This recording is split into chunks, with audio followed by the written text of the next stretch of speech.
Hi everybody, welcome back to my channel. My name is Jessica and I'm a part-time reseller using the name Lather, Rinse, Repeat Retail. So today it is May 29th and I just got my very first COVID vaccine. So I'm a Pfizer girl and I got it and it really wasn't too bad. I wanted to start with that because everything has been so much this week. So we're still here in lockdown 3.0 in Nova Scotia. If you're not new to this channel, you've been hearing me kind of whine about this for a little while. I understand it's for the greater good, but I'm so over it.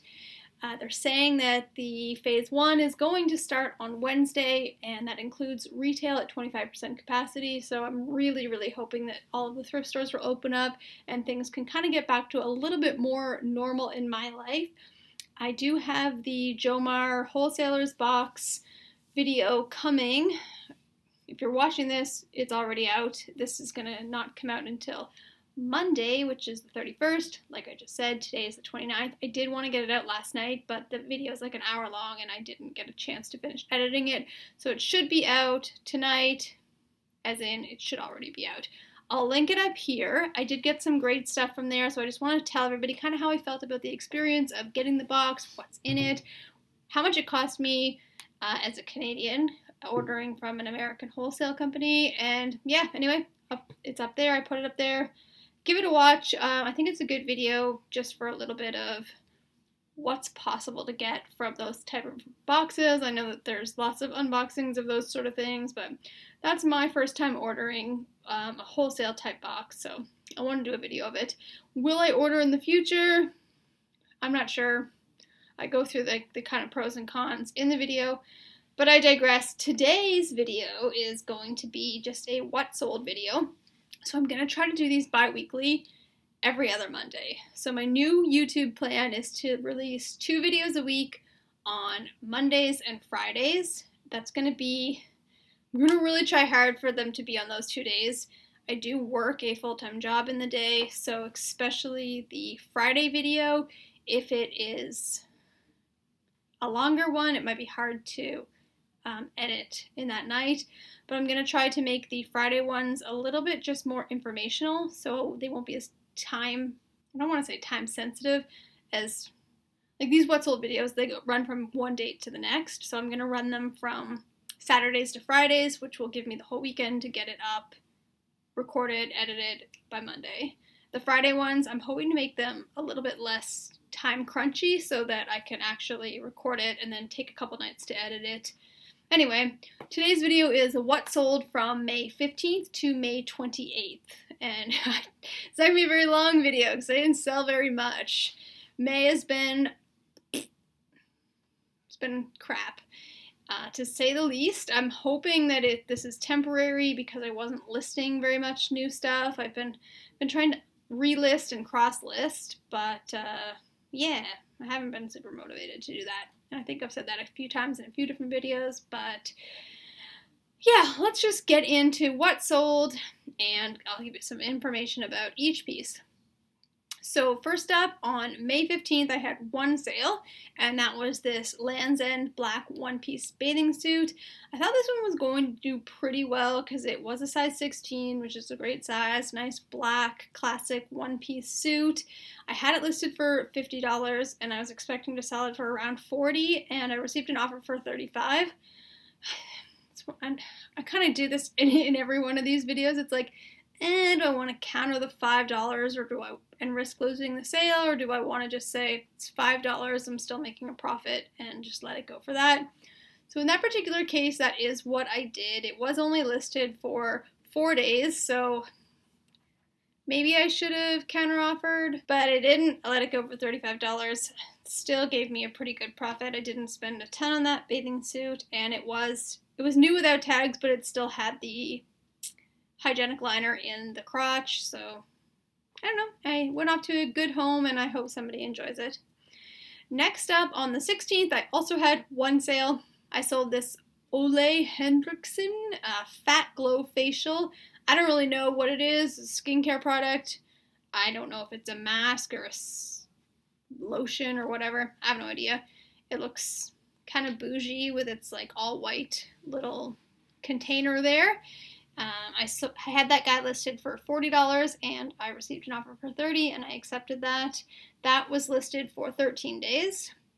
Next up were these Rocket Dog platform sandals. I wasn't really sure about these. I actually ended up seeing them at the thrift store that I bought them from and not actually buying them until my next trip. So I did see them there twice, and typically when I see something sitting at the thrift store, I kind of say it's probably not worth much because I'm sure that there's a lot of resellers running through there that if it was going to be worth anything, they would have picked it up.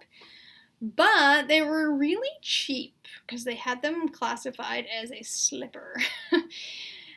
So I did end up picking them up the second time that I saw them there, and I had them listed for $25 on both Poshmark and Depop. They actually got quite a lot of interest on Depop, but ultimately ended up selling on Poshmark. I received an offer for $15, and like I said, I really didn't pay a ton for them, so I did end up taking the offer. They were up for 14 days as well, so I don't know, a lot of interest, but not a lot of actual offers, so I took the one for $15. I don't typically like to sell things for less than $20. That's sort of my threshold when I'm outsourcing is, am I going to have to accept an offer for less than $20 on these? And that's when I'll typically put something back. But this one, I don't know. I took it. It was fine.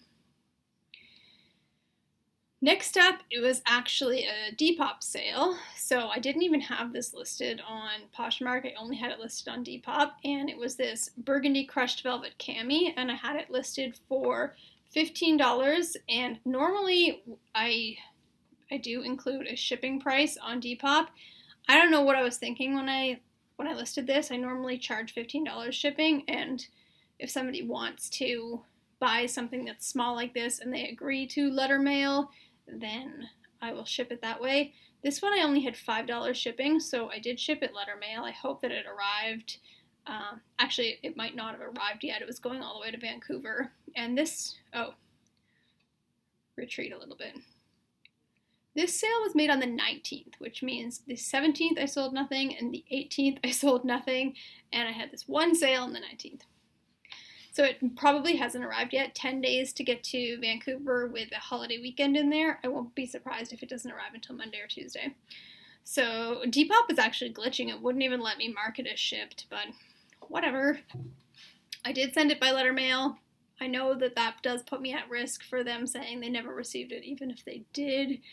But I kind of weighed the pros and cons of having charged basically $20 for this tank top, and I didn't really want to spend $16 to ship it. That would make me lose money on the tank top.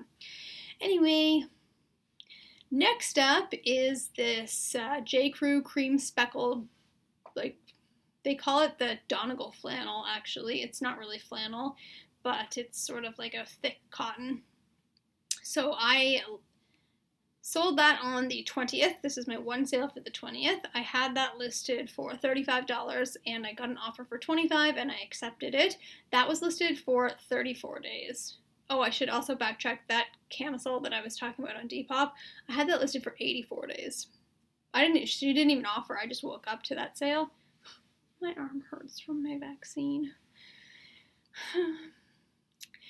And yeah, so this J. Crew blouse. I don't typically pick up J. Crew, but this is the newer label. You can see that it has the cursive tag there, which means that it is a newer J. Crew piece, and it's not J. Crew Factory. A J. Crew Factory tag has the little diamonds on it, like this.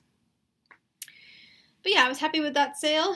Next up, on the 22nd, I had 2 sales. Whoop, whoop, what a fire day this was. And this is actually my best sale of the month.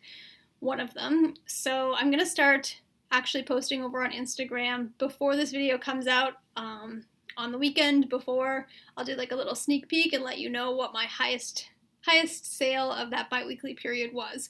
So I did post that this weekend over on my Instagram, which is at Lather Rinse Repeat Retail. Put it on the screen here. And if you want to follow me there, always love to get new followers over on there. I do try to post daily. I'll just say that. I don't know if it's great content, but I do post daily. And you get to see a lot of cute pictures of my dog. So that's reason enough to follow me.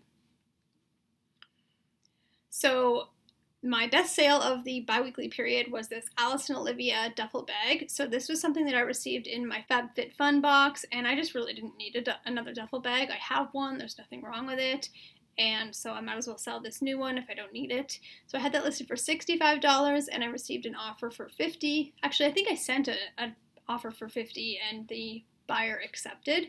So that was listed only for 5 days. My next sale this day was just something from my own apartment that when I moved in with my boyfriend I no longer needed, but they were these cute little owl-shaped salt and pepper shakers. I don't know where they came from. I just listed them as unbranded. If I was to guess, I would say my mom probably gave them to me, which means they're probably from Avon. But I wasn't sure, so I didn't list them with a brand, and I only had them listed for $10, and they did sell. I've had those listed for so long, I don't even have the list date written down in my spreadsheet, so I was happy enough to sell those for $10 and let them go make somebody else's kitchen super cute. Next up, on the 23rd, I also had one sale, and that was these Levi's 711 distressed skinny jeans. They actually called them the Destroyed Distressed. When I picked them up, they had this little white safety pin holding a part of it together. I left that there because I thought it actually kind of looked pretty good with the safety pin there, so I left that in. Moving into the 24th. The 24th, I had one sale, but it was a 4-item bundle, so that's pretty good. I sold this Adrian Vittadini tank top, which I've had since last August. I've sold this Lucky Brand red tunic, which I've also had since last August. These gray, I think they're called the Ravina Prana shorts, and these Levi's jean shorts with like a long inseam. I think they're a 6-inch inseam. So I sold that bundle. So it's hard to really say what I had that tank top and the Lucky Brand shirt listed for because I had relisted them recently for $25 each. So I was trying out this new to me thing. A person that I follow on Instagram, Recloth Collection. Her name is Ashley. She's great. If you don't follow her, follow her. She gives lots of great tips. But one of her tips is when you're relisting something to make it either $25 or $50. One of the prices that are on the cusp of the prices that you can sort by so that they show up in 2 different categories. So if you're searching for 25 and under, or $25 to $50, or $50 to $100, if it's 25 or 50, you'll show up in both of those categories. So when you relist an item, or even when you're listing the item for the first time, it's good to make it one of those prices so that it's getting a little bit more exposure if people are sorting by price. So when I relist something, I try to make it for one of those prices. Initially, I'll try to make it for what I actually think I can get for it. So if I think I can get 60, I won't drop it to 50, but if I'm relisting, I will. So I did kind of up the prices on those two. They had gotten down to, I think, like between $15 and $20. I had them both priced for, and they weren't moving, so I relisted them for $25 each. So the value of that bundle, in theory, would have been $115, but I was willing to let it go for quite a bit less because I had those 2 shirts in there that I really wanted to just get rid of. So I think I sent them an offer for $70 and they countered $60, so I accepted that. So I know that that's almost 50% off, and it was 2 pairs of shorts that I probably could have gotten somewhere close to their asking value, but in order to get rid of those 2 things that have just been sitting in my life for a year, I was happy to let it go for $60.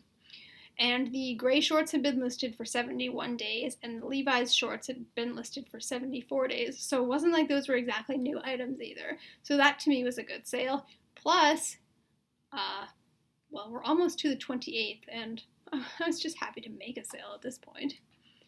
So on the 27th, I sold one item, and it was this Theory Gray wool sweater. This was actually a repeat buyer and somebody who had also bought a lighter version of this, like a lighter weight wool sweater, Theory. So they must love Theory wool sweaters. So I actually wrote in their thank you note, if I ever have any more Theory sweaters, I'll be sure to tag you, and definitely double thank them for purchasing because they're a repeat buyer. So I had that listed for $40, they offered $30, and I accepted. And last, on the 28th, I actually had a good day. I made 3 sales, and one of them was a 2-item bundle. And it was another eBay sale. So my second eBay sale ever was this Pharmacy Holy Grail face oil. So I had that listed for $40 plus $15 shipping, and I just woke up to a full price sale on that. It cost me, I think, $17.03 to actually ship it. So I'm pretty comfortable listing the majority of my things on eBay for $15 shipping. Occasionally, if it's like a heavier jacket or a really heavy sweater, I'll put it to $18. I can't really speak so far whether those shipping prices are deterring buyers. I haven't sold any clothes yet, just still 2 skincare products. So we'll see. I'm trying to cross-list as much as I can. I think I've got up to 50 listings on eBay now, so we'll see.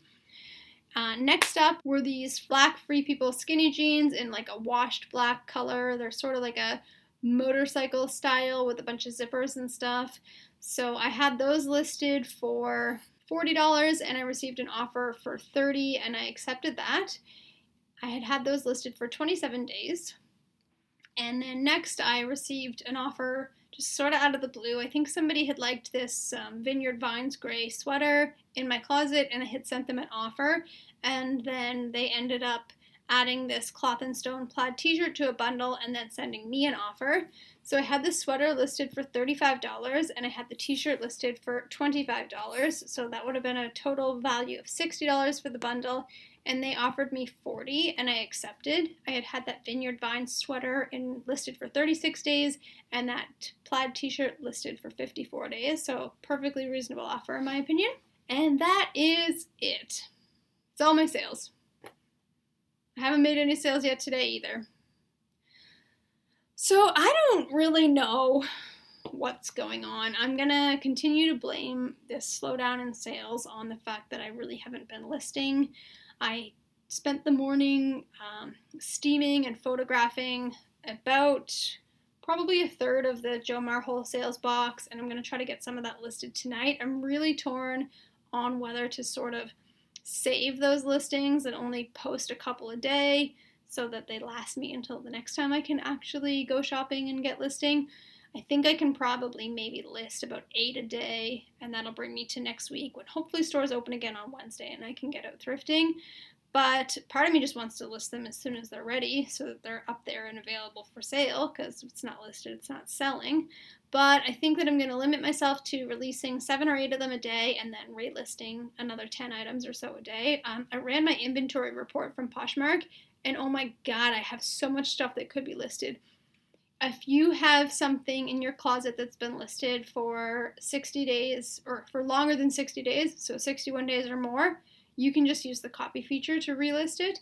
I did kind of flag a couple items that should be rephotographed because they look like trash. No, why would anyone want to buy something if it doesn't look nice in a photo? So I am going to rephotograph a couple of those things as well and focus again on my relisting. I had one dress listed for 365 days. And I didn't once think to myself, well, maybe you should relist that and see if you can get some fresh eyes on it. It's bad. I need to get better at doing that. I need to run that report at least once every 2 weeks and stay on top of my relisting. I would recommend, if you're watching, for you to do that too. Let's be in this together. Anyway, guys, I'm talking a lot because I didn't have a lot of sales to go over, but I hope you enjoyed this video.